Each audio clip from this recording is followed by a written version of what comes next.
was the spring action of 2005. I thought it might be the one that was going to make me miss my graduation, because I thought they'd lock me up for a good long time. Okay, here we go. We're on our way to Washington. We're going to pass me casa. We'll roll over the tush of G.W. Bush. If that's what it takes to pass me casa.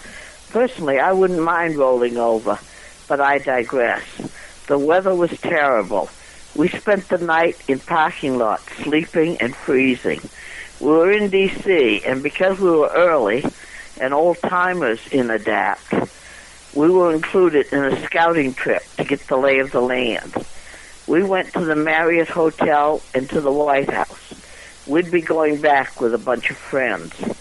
It was a great day, greeting our old ADAPT friends and meeting newcomers. Sunday, we had a newcomers meeting so that the new adapters knew what to expect. Also, a legal meeting to make sure everyone had their paperwork taken care of.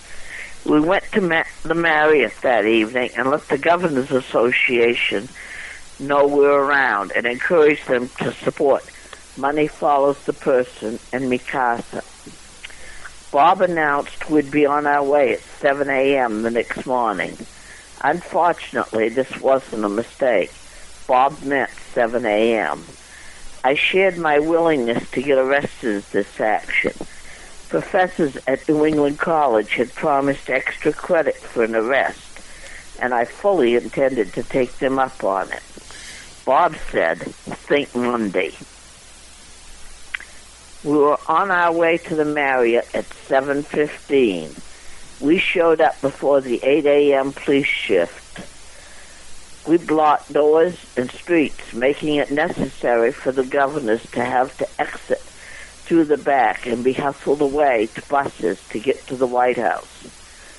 I was in the front group as the number one candidate for arrest and barreled my way towards the front door, hoping to make entrance before they realized what was happening.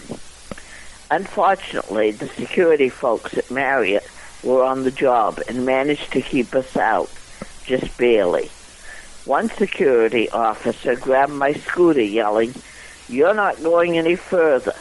Pretending to push me back, he pushed me into the perfect position to be able to go through the door if the opportunity arose.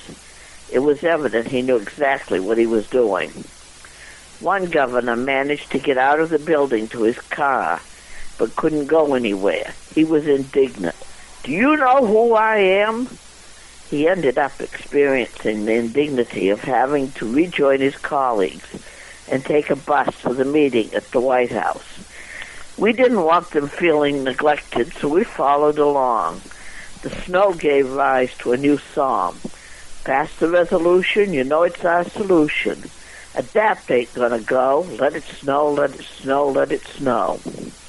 We gathered in front of the White House, blocking off the street and letting folks know we were there.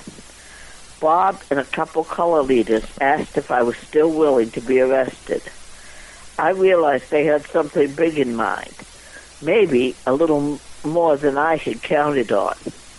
We're talking extra credit as well as civil rights, so of course I replied that I was. The box of chains was brought out, and I was chained to the front gate of the White House. I took a deep breath.